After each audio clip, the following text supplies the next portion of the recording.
The rain seemed to have a mind of its own, although Zuma never minded being outside during small storms or showers. There was something about this storm that was unsettling him. The rain had been falling for hours and hours on end. Not the rarest thing in the world, but certainly unnatural. Looking around, he couldn't fully understand what was creeping up his spine, and couldn't shake the feeling of anxiety that was stalking him from afar. But there was one thing he did understand. He knew that Skye was dead, gunned down by a certain German shepherd.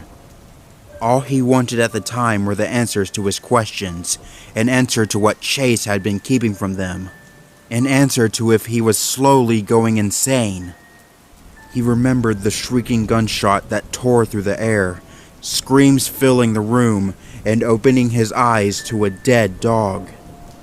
He tried to keep his composure, holding on to Rocky as Chase struggled to defuse the room, but in the end, he couldn't stop himself from slowly breaking down. He and the rest of the dogs were exiled to their kennels shortly after, but Zuma was restless. He had to come outside into the storm and think, to address the aching void that rose in his heart. Skye was gone, a core piece of the family that was never coming back. Her kennel stood like an empty tomb, her food bowl sitting outside in loneliness, collecting rainwater absently. Now Zuma was sitting alone in the lookout clearing, his fur soaking over from the rain. Staring ahead into the pitch blackness of the forest before him, he contemplated running. If what Chase said was true, then there was no need to flee. All threats were taken care of. However, he couldn't shake the feeling that the shepherd was lying once again. A few minutes ago, he had a brief conversation with Chase. It was glaringly obvious when the shepherd met him outside that the power was going to his head. So what if Zuma stayed away from his kennel? He wasn't leaving, so he'd be out here if he wanted to. The lab had made a passing comment about Marshall, hoping to shoo Chase away, which fortunately it did, leaving him to his solitude once again. "This is stupid," the lab muttered to himself, staring down at his paws. "Why now? Why us?" He pleaded into the dirt as if he spoke over a soul who had been buried underneath him. A sickening feeling rose within him as he realized soon it would be Skye sleeping under the ground. Zuma made a mental note to himself, already writing his speech for the funeral. Skye was an amazing pilot, a fearless leader, and an amazing friend. Tears ran down his face as he silently rehearsed his words to himself, mixing with the rainwater. A rustling sound behind him caused the lab to look up from his grieving. Glancing behind him, he spotted Chase leaving Marshall's kennel, walking out into the rain. Zuma instantly whipped his head away to prevent locking eyes with him, refusing to even meet the gaze of the shepherd who put down one of his best friends. As he heard the shepherd's paw steps fade away back to the lookout's entrance, he sighed and turned back to watch him. He didn't want Chase going anywhere near Marshall anymore. Not on his life. The apology that had likely taken place between them was an exception, but Zuma made future plans to keep Chase apart from the broken Dalmatian. He watched Chase approach the elevator doors, coming to a small device that he noticed was leaning against the doors. Tilting his head slightly, Zuma gently turned himself for a better look. He remembered seeing the odd machine when Chase brought it in, asking for a blood test. The police dog mentioned that he was running Skye's blood, likely through that exact device. Zuma suddenly felt a wave of shame run over him, gently lowering his head. Had he been wrong? Had Chase truly been trying to protect them? He watched the shepherd look down into the device. Then, as confusion spread across his face, Wait, he heard Chase say. What? Zuma got up and approached him, slowly and carefully. Chase's face held an expression of confusion, which quickly shifted into bewilderment, then sank into horror. Chase, are you alright? Zuma said, calling to him, and the shepherd snapped his attention over, taking the Labrador off guard. Yeah, fine, the shepherd barked nervously, visible worry flooding his face. You don't look fine. The lab tilted his head. What does the machine say? What machine? Zuma narrowed his eyes. The one you put Sky's blood in? Oh yeah, that one! Chase laughed nervously, looking off to the side. Hey, I gotta get upstairs. But what did it say? Said the lab, pressing his word. She's infected, right? Chase hesitated, looking up for a solid second. Yes, that's why I need to go upstairs. Why are you acting like that? The shepherd whipped around, almost in a panic, grabbing the blood reader in his mouth. Before Zuma could say anything, the police dog nearly threw himself in the elevator and hit the button to shut the doors. The lab was blindsided by Chase's explosive escape, only able to flash a puzzled expression. What the hell is going on? Zuma watched him go before turning around to walk home. Sighing to himself, he decided there was no point in asking questions anymore. He walked up to Rocky's sealed kennel and knocked on the metal sheet door, droplets of water flying off with each knock. Chase, I said go away, came the voice from inside. Rocky, it's me, Zuma gently sounded from behind the door. Oh, sorry. The door opened, revealing a shaken gray mix. Come on in, I have some towels. The lab apologetically entered the den, careful not to track too much water anywhere. Yeah, sorry, it's just the rain hasn't stopped yet, he said with a smile, happy to talk to a dog he trusted. Rocky pulled over a blue towel and draped it over his soaked friend. Zuma watched him, noticing Rocky's sullen expression. How are you feeling? Awful, Rocky confessed, climbing back into his bed. I'm just trying to get through the night. I just can't believe she's gone. He looked up at Zuma with pained eyes. How can he just do that? His voice began to break. How can he just... I think... Zuma tried to say, reaching his paw forward to comfortingly place it on Rocky's. I think there's a lot of things we don't understand right now. He said Sky was a monster, the mix said, his voice shaking. Looking away, Zuma stared ahead at the walls. The comfort of the towel was already warming him and drying away the water in his fur. They stayed quiet for a few long minutes, each one trying to form their own explanation of recent events. Thinking over his friend's distressed words, Zuma's mind came to a clear yet disturbing conclusion. I think we should be careful around Chase for a while, Zuma said slowly. He doesn't seem like himself. What do you mean? Rocky asked, shuffling farther into his bed. The lab shook his head. I can't really explain it. You know those moments when you've known someone your whole life, then they suddenly change? A sinking feeling rose in his heart the more he spoke. Rocky, I don't think Chase is there. Not there? The mix went wide-eyed.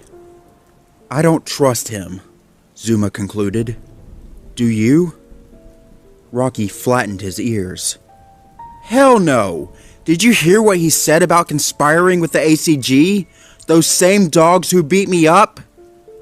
The lab gave a low growl. I'm honestly sick of hearing about those stupid military dogs. How do you think I feel? The mix stood up, his fur bristling.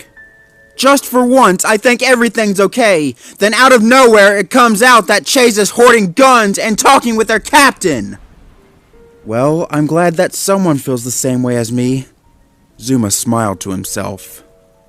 I'm gonna go talk to the others, see how they're doing. I guess I'm the only one who actually dared to step out of my kennel. Are you suggesting that I'm scared of Chase? Rocky raised an eyebrow. I mean, are you? The mix suddenly stopped, retracting a little as his eyes went to the ground. A little. Zuma sighed, feeling sympathetic. It's okay. Just stay behind me if you feel you need to. The fearful mix nodded in reply, but failed to hide the smile that was slowly brightening his face. Tragedy had torn through them all like a white-hot knife, and Zuma took it on himself to keep everyone together, no matter what Chase tried to do. With a final reassuring nod to Rocky, he shed his towel and left the kennel, making sure to close the door behind him so no rain would flood in.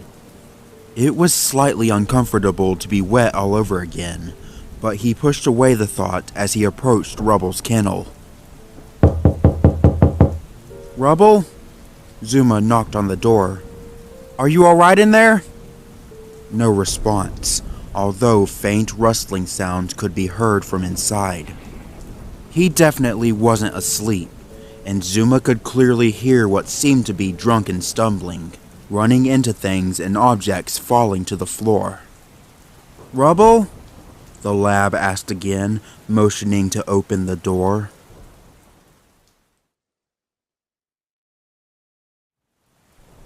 No, Chase said to himself, staring down into the blood reader as rain hit his head. That can't be right. He blinked his eyes several times, trying to make sense of the words before him. Was the machine still overheated? Broken even? Negative. Sky's blood tested negative for the parasite. Staring down at the machine in bewilderment, panic surged within his head, accompanied by a large burst of static that crept over his brain, deafening out the sounds of the rain. For a brief moment, Chase was lost in his own purgatory, hearing and seeing nothing but what was before him. His breath quivered, paws trembling as he held Sky's results. Chase? Came a voice to his right, and the dog snapped his attention over. It was just Zuma. Usually Chase would feel relief, but he was panicking. He had to get away, get upstairs, anywhere, flee from the madness for just a moment to comprehend it. Are you alright? Zuma asked wearily. The opposite, to be exact. Chase's head was screaming in white noise, and for a moment he didn't even recognize the Labrador. Yes, fine. You don't look fine. What does the machine say? Why was Zuma always so nosy? Why was Zuma anything that he was? The thought gave rise to a feeling of anger, a hostility that bristled within the shepherd. It was always Zuma, always that stupid lab who broke the rules. Caught up in the sounds in his head, Chase could barely even register his friend's questions. What machine? He breathed out, confused. The one you put Sky's blood in? Oh yeah, that one! Chase tried to laugh off his mistake. Hey, I gotta get upstairs! His mind was barking at him. Run. Flee. Run. Run faster. Run anywhere just to get away from the others. Run somewhere you can break down sobbing at your own failures. But what did it say? Zuma took a step forward. She's infected, right? Chase felt his body lock up. He could lie right now and be done with it. But how much time would that buy him? Yes, That's why I need to go upstairs. Why are you acting like that? With no further excuses to give, Chase turned sharply and fled the scene, grabbing the blood reader and running into the elevator. Shutting the doors as fast as he possibly could, he caught a brief glimpse of Zuma's confused expression. There was no time for that now. He had to get back to the boiler room and rip out an answer wherever he possibly could.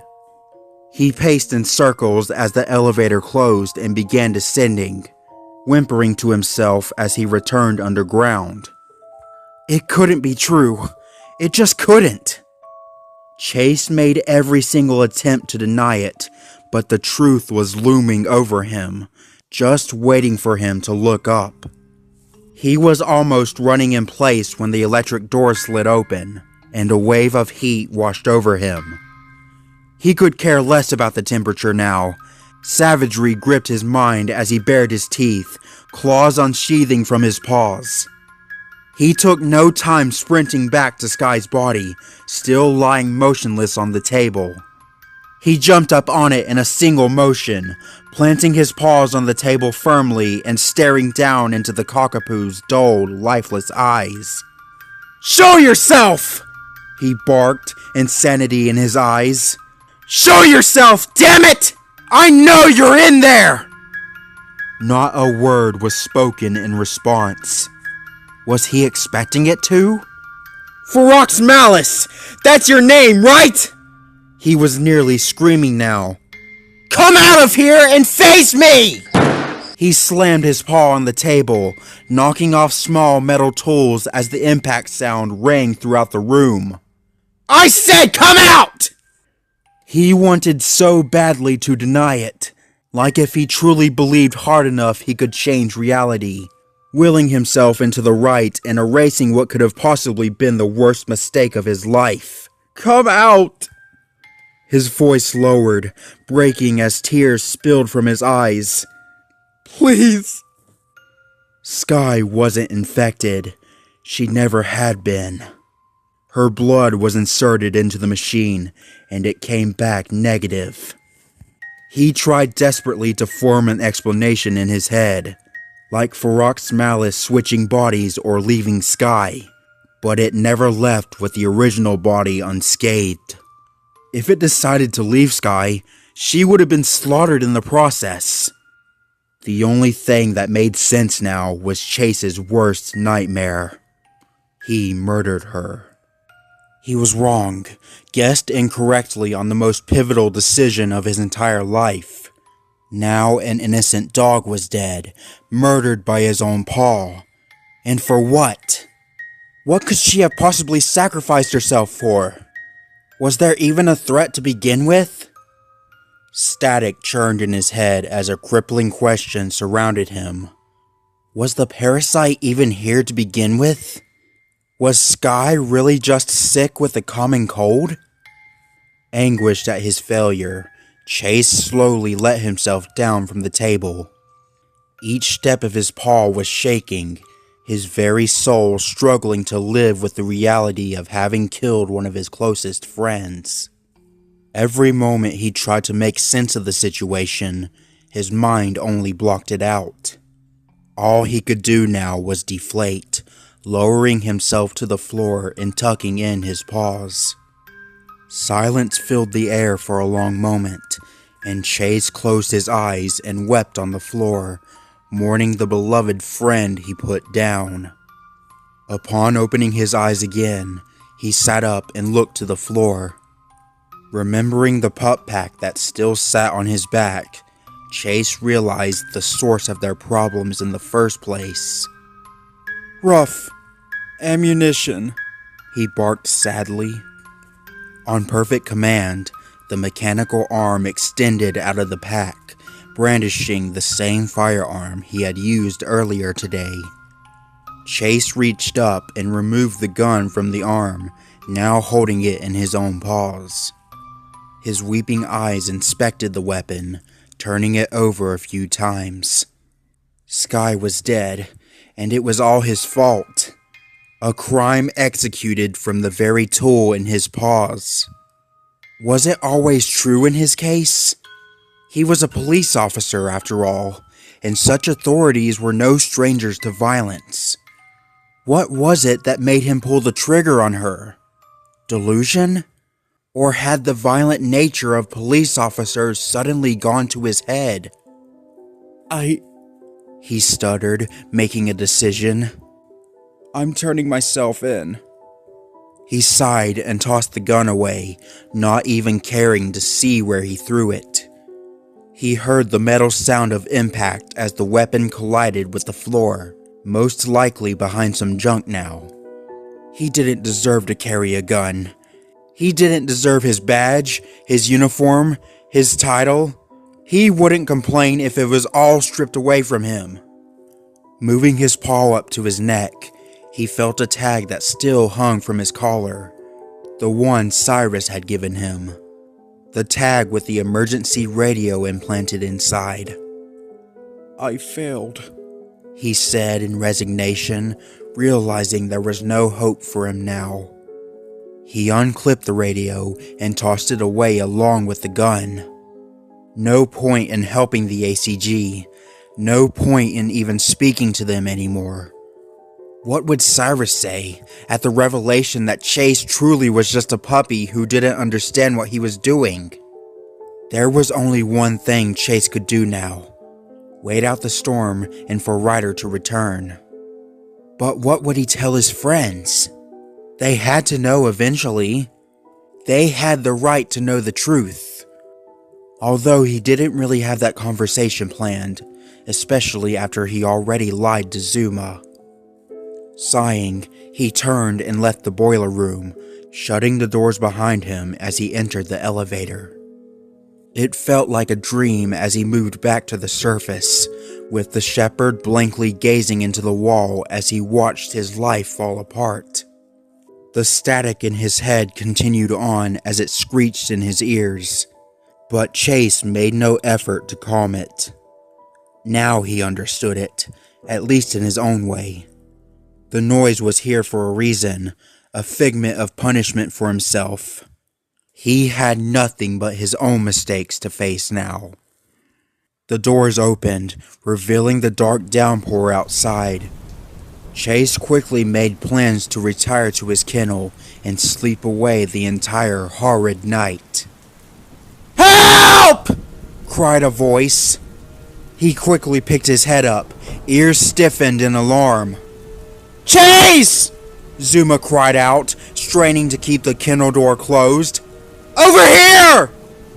It took him a second to process the situation, but Chase quickly sprang up into action. "Zuma!" A violent clang erupted from Rubble's kennel, sounding like something within it was bouncing off the walls, causing the entire structure to sway. "Get back!" the lab shouted out as the other dogs emerged from their kennels. "What is that?" Rocky exclaimed, eyes widening at the sight. Low growls began to emit from the kennel, layered on one another like dozens of dogs were all snarling at once. "Holy shit!" Chase muttered to himself, eyes widening as he began to step back. A brutal sound of impact sounded from the den, the walls visibly beginning to bend outward. With each forceful blow, the kennel lost more of its stability as the creature within it fought to break free.